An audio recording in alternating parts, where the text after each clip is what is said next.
এই হলো আমাদের ক্যাম্প বাংলাদেশ, এই হলো ইন্ডিয়া।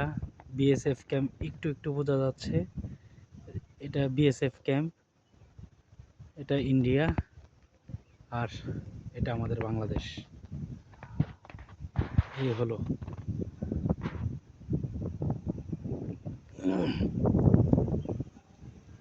এই দৃশ্যটাই অন্যরকম। এটা রাঙামাটি জেলায় অবস্থিত, মনোমুগ্ধকর দৃশ্য, পাহাড় আর পাহাড়। এখানকার এক আজব দৃশ্য, এখানে আছে কোনো মেঘ বৃষ্টি কিছুই নাই, বাট এখানে বৃষ্টি হচ্ছে। এই দৃশ্যগুলি আবার এখানে প্রচণ্ড রোদ দেখা যাচ্ছে, জানি না ক্যামেরায় বোঝা যাচ্ছে কিনা।